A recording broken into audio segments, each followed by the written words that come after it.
This video is dedicated to Antonio Rouse. Antonio, thank you. Alela, Artful, Provocateur versus Rashmi, Eternity's Crafter, Torbran, Thane of Redfell, and Vishkal, Blood Arbiter. That is a one lander, so we're going to try and get into more than one land in our opening hand. And don't manage it, unfortunately. It's a shame, because that's a half decent hand.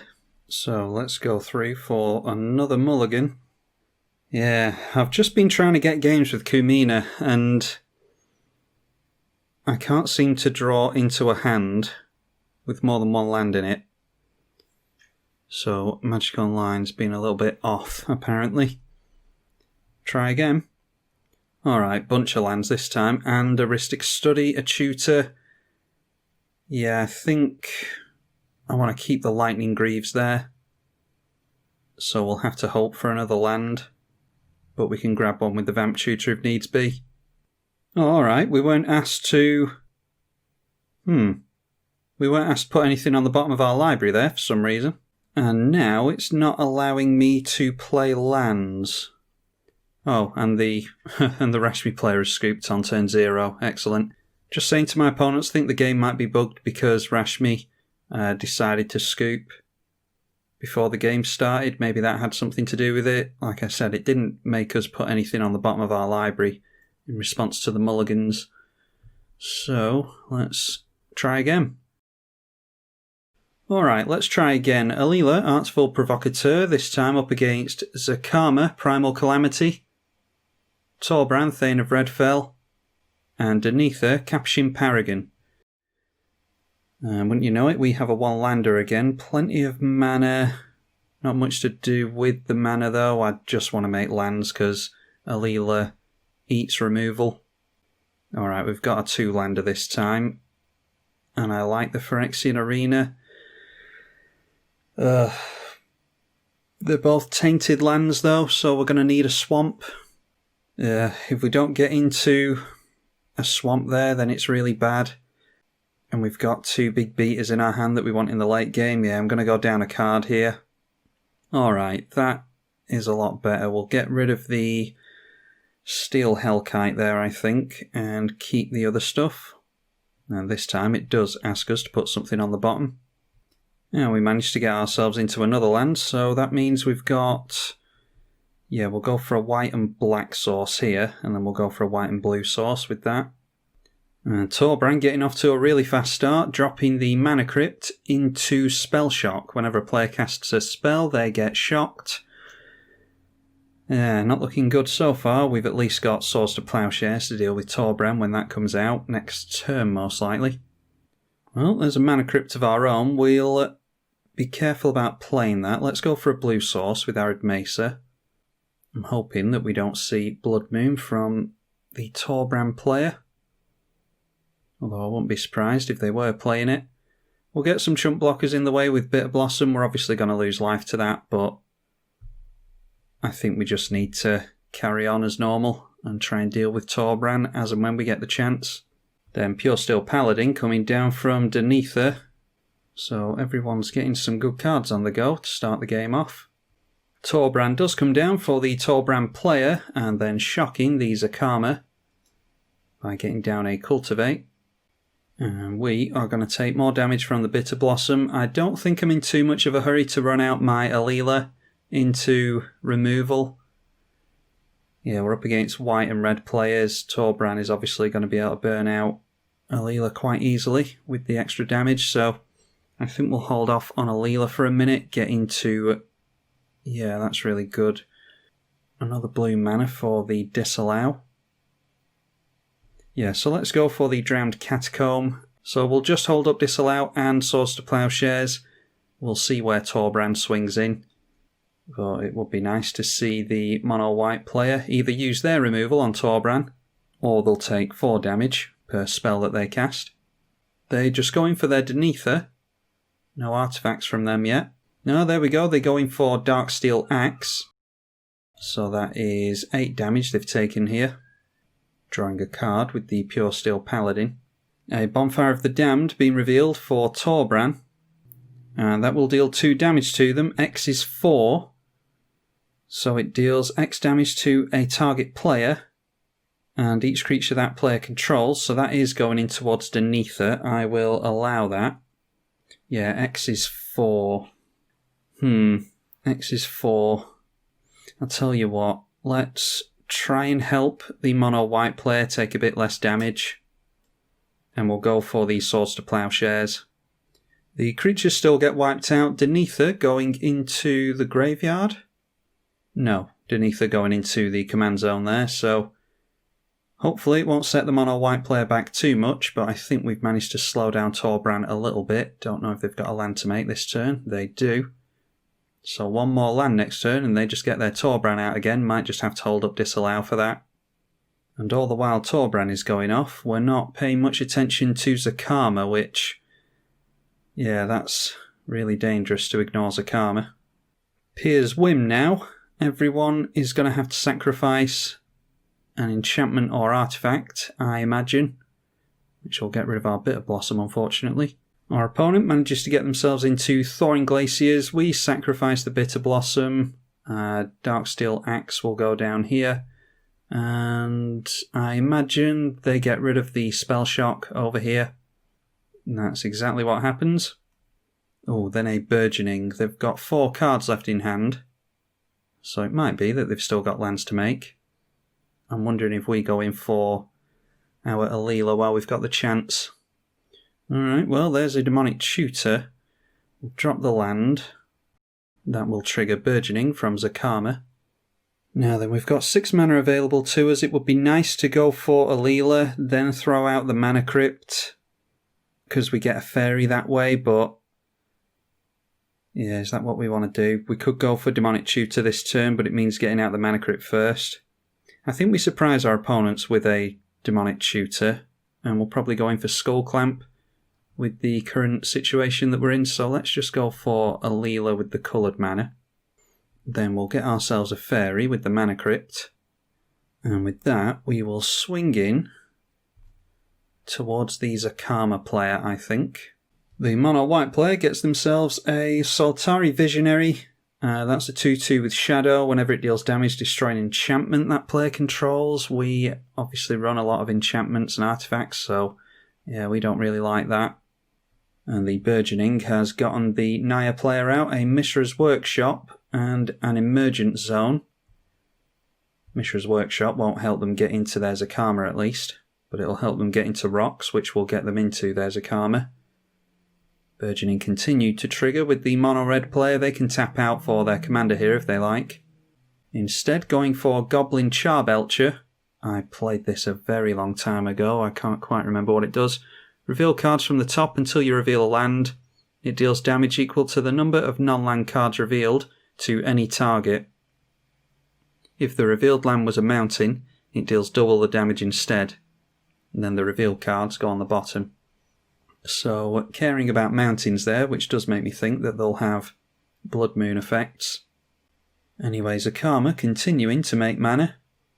They tap down the Thawing Glaciers. Alright, and then the Naya player just leaving it there. Let's see if we get bolted by the Crypt. That's a shame. We've got a player scooping. Danitha deciding to call it a day there. So we wasted our Swords to Plowshares, helping them out there, although we did want rid of Torbran anyway. Let's go Academy Ruins, which will trigger the Burgeoning again. They can get their Thawing Glaciers out here. Burgeoning and Thawing Glaciers goes very nicely together. And they do play that. Then we'll go for Dimir Signet to make a fairy. Okay, going for the Goblin Charbelcher. Let's just hope that they don't reveal enough to make that kill our commander. They deal 3 exactly. Let's see what they revealed. They revealed Sudden Impact, a Naheb, a Hellrider and a Nykthos. We will put that, yes, back into the command zone. We still get the Fairy because it was on the stack. And then let's tap down the Dimir Signet and we'll go in for Skull Clamp here, I think. Or we could just go in for... Or we could just try and keep our creatures and go in for Rhystic Study. There's a lot of mana flying around is the problem, so... Yeah, we'll keep our creatures and we'll go for Rhystic Study. So play that out and hope to draw a card or two. Then we'll turn sideways in at the red player, and that can be our turn. Pyromancer's Goggles from Torbran, and giving us a card already, so hopefully they'll cast another spell into that. Just another land for us though.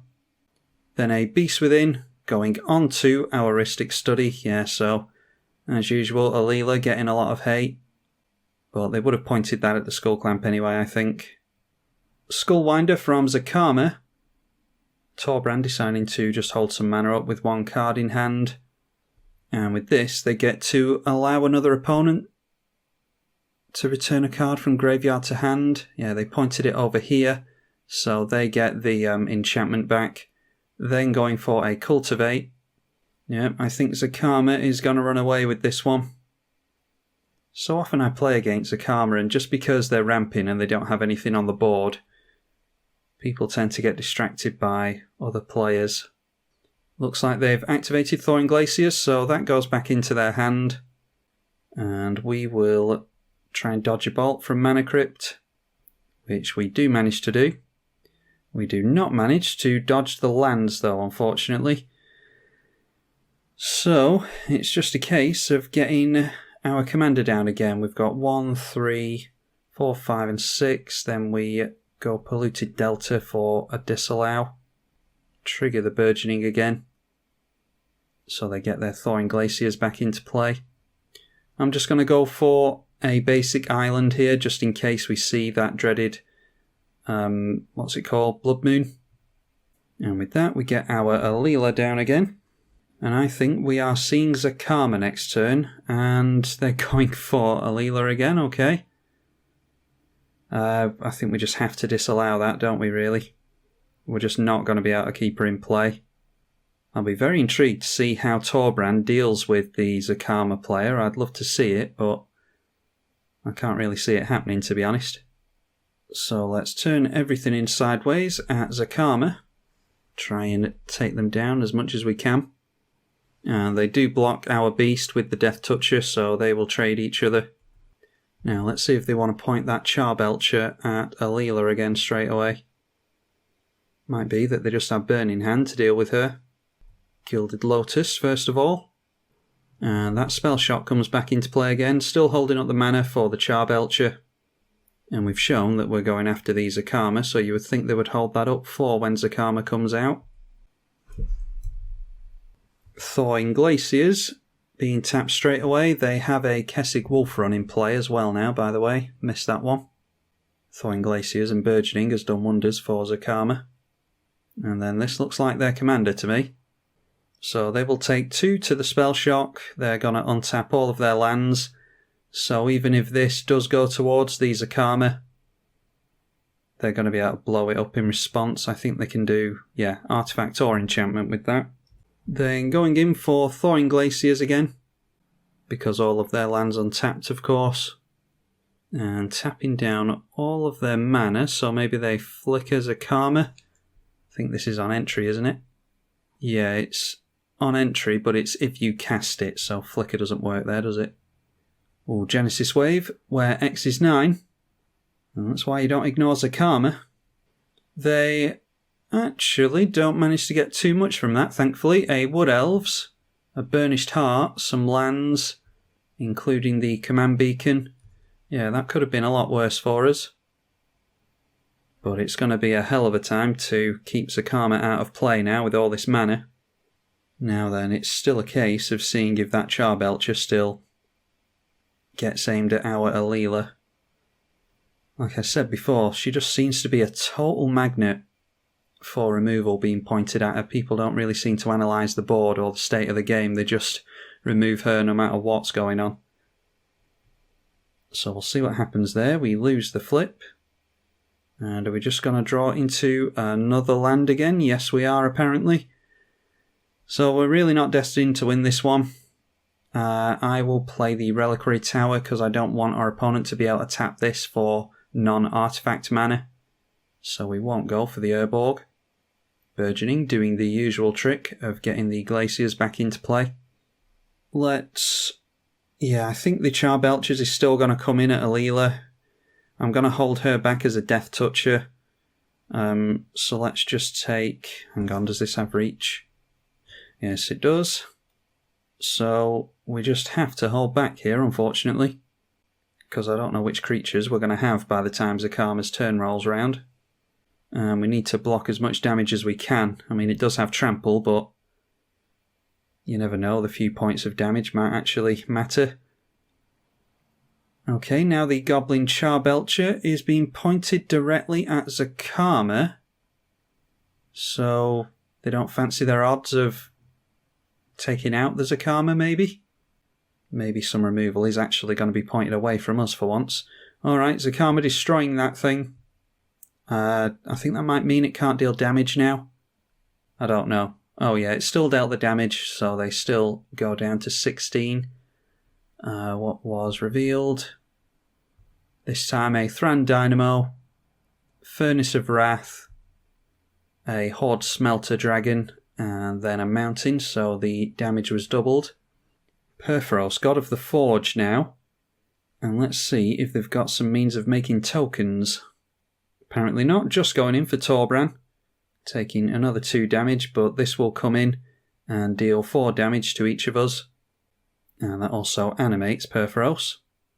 Problem is, Zacama doesn't necessarily have to cast spells, because they've got all the abilities on this thing, so... Alright, the Strip Mine going on to the Kessig Wolf Run. I mean, Zacama has Trample anyway, but... Yeah, they could probably take a player out by tapping out into the Kessig Wolf Run, so... That's probably the best thing to do there. Burnished Heart now being sacrificed to make some more mana. Thawing Glaciers being activated at the beginning of the turn. And then Zacama going in at the Torbran player, because that's our biggest chance of getting rid of Zacama at this point. They block with the Perforos, so they will only take 4 points of damage. Perforos is indestructible, of course. Then amazingly, our Alela is being left in play for now. They can lightning bolt that out of the sky whenever they want. No cards in Torbran's hand, so we don't need to worry about burn from them for now. We're just going to draw into another land, I imagine. Yeah, I mean, it's not even funny after a while, is it? Okay, so we will just go like that. We can't swing into Zacama because they'll just ball our Alela. Yeah, we'll just continue to watch our opponents play, I think. Now the Pyromancer's Goggles going down to Zacama. And can Torbran top deck into something really good? Well, whatever they got into, they're not playing it yet, so Zacama gonna get some more activations by the looks of it. They gain 3 life first of all, and another 3 life, and that's 9 life gained in total. Alright, Zacama goes in at the mono-red player again, I imagine, yeah. They will block with the Perforos again. And this time they're doing something. Going for buffs. Can you buff with this? Yeah. Creatures you control get a +1 buff, so maybe they've got enough to get rid of Zacama with that. Zacama can deanimate Perforos here, so we'll have to see if they spot that. They just have to lightning bolt this a couple of times, and that will pull the Perforos out of a blocking position, because it won't be a creature anymore. Alright, first going for getting rid of the Spell Shock. And that alone is enough to get rid of Perforos from blocking, so still 1 card in hand, but not managing to get rid of Zacama, unfortunately. And the trample damage still goes through, even though the block was declared. So now we just have to... What is this, the 4th attempt at not getting into a land? Sun Titan. I don't really see what Sun Titan can do for us, because Zacama's just going off at this point. Can't really do anything with the Sun Titan, can we? Let's play the Urborg. Don't really care about Mishra's Workshop at this point. And maybe we can attempt to get a Rhystic Study. Whatever. Let's just go for it. We're not winning this one. Go for the Rhystic Study, swallow up 3 of Zacama's mana. We're just really hoping to get into Imprisoned in the Moon or Oubliette at this point. So if we can keep treading water long enough, we can try our luck. But it looks like they're going for the destruction on that right away.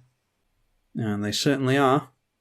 Torbran mustn't have had a cheap spell to cast at instant speed, because they could have fed us a card draw with Rhystic Study there. Torbran just dropping a mountain, that's probably what they drew into last turn and they just held on to it, now holding on to another card. Emergent Zone being cracked there by the Zacama player, which means they can cast something at flash. And it is Zendikar Resurgent, card draw and double mana. And then they're going for the life gain again. Sunbird's Invocation, just even more value for Zacama. Going for Wilderness Reclamation, untapping all their lands during each untap step. We'll just allow them to go crazy with Zacama. I don't think they can Lightning Bolt faces, can they? No, just creatures. So they do still need to get damage through to us somehow, getting themselves into Humble Defector, which will draw them a card. Going for Explosive Vegetation.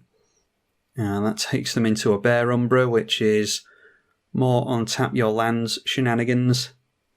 Don't think it gives trample or anything, does it? And now they're going for a bunch of life gain again, seemingly, before they untap during our untap step. Oh, they're Lightning Bolting the Sun Titan as well. And there's another Lightning Bolt, gets rid of that. So jumping themselves up to 45.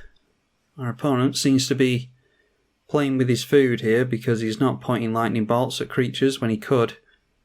Anyway, swinging in at us, tapping out as well, so throwing in his creature at us, we'll just attempt to Death Touch it out of the way. Maybe they'll forget that Alela has Death Touch. I know I've forgotten that before. Not that it would really matter if they had to recast their Zacama again. Okay, they pointed Enchantment Destruction at their own Bear Umbra, strangely. Alright, because they want the Zacama to die and it wouldn't have done with the Bear Umbra. Yeah, so they want to recast their Zacama basically and just play around more. Unless they're just trying to throw us a bone. I don't really know what they're trying to do there. Yeah, that's what they were going for. A recast on Zacama. They get into Greater Good off the Invocation. Now they play a Hideaway card. Sacrifice their Zacama to the Greater Good to refill their hand. Then playing Heartbeat of Spring, I don't know that one. Whenever a player taps a land for mana, they produce one that that land produces. And get into a Rhythm of the Wild for haste on their commander. Then a Chaos Wand into Thaumatic Compass. Then a Death by Dragons, and it is the Torbran player who is not getting a token. And Torbran is doing something in response to that. They go for Wild Ricochet, so getting themselves a dragon and maybe giving us one as well. Oh, the Torbran actually got 2 dragons, as did we, so yeah, they're not even giving us dragons, they really are playing with their food at this point. Anyhow, we go down to 7 thanks to Perforos. Commander Sphere being cast into the Invocation, which takes them into Sunforger, equipping the Sunforger to the Wood Elves, and then unequipping it, and then unattaching it to search for an instant, and that takes them into Swords to Plowshares, which gets rid of Torbran. Chromatic Lantern, sacrificing the Mana Rock to draw a card, then equipping Sunforger again, tutoring with Sunforger into Oblation, and they targeted their own Sunforger with the Oblation for some reason. And then in comes Zacama Primal Calamity again with a bunch of mana floating. Swiftfoot Boots. The Zacama already has haste thanks to Riot, and they put haste on the creature that allows someone to draw, and they give the creature to Torbran. they can blow that up with the Zacama if they want to. Although they'll have to take the boots off it first. And they do, putting it on their commander. Then destroying our opponent's mana crypt. Destroying our mana crypt. And our signet.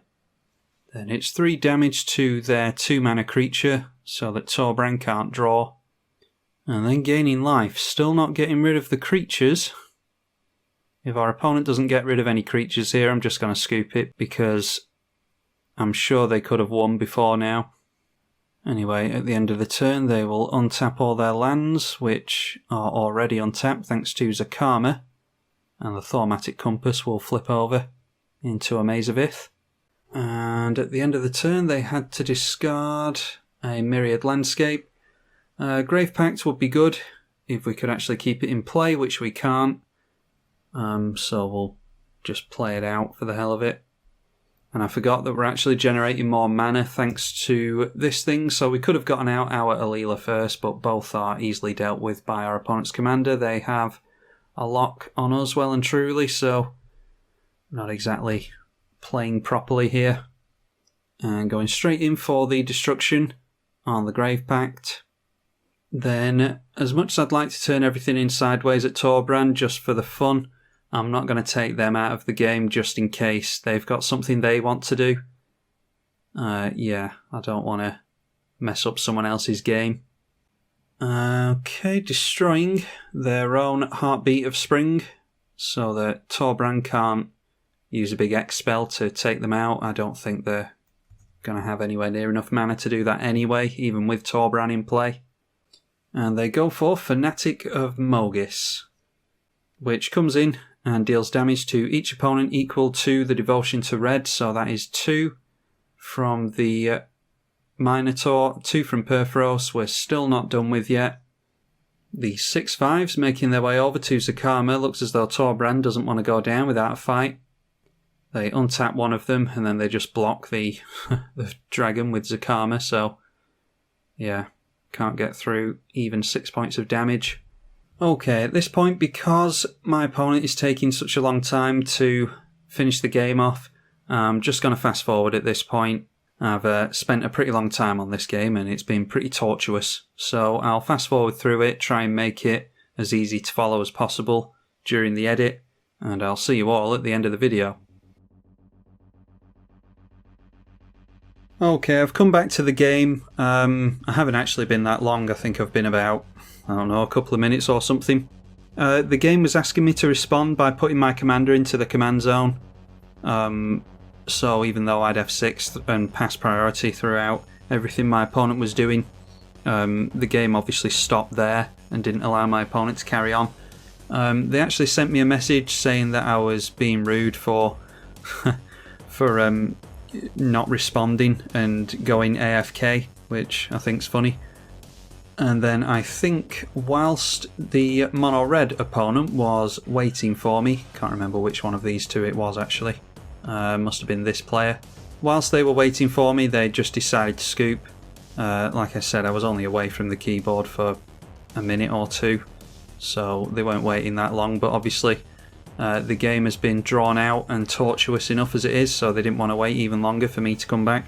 So apologies for that. Obviously we see Zacama win this one, but it doesn't look like we are actually going to see them win by getting into the red zone or getting a combo off, whatever it is that they're trying to assemble here. Oh yeah, just looking at the chat here, it looks as though the mono red player timed out before we did. I came back and my timeout clock was down to, I think I had 3 minutes left, 4 minutes left, something like that. And then obviously tried to get on with the game, but looks as though everyone has gone AFK and just given up on this one, so hopefully you all enjoyed it anyway. Zacama obviously wins this one convincingly. Be sure to leave it a thumbs up and subscribe if you did. I'm tribalkai on the EDH channel. Thank you for watching.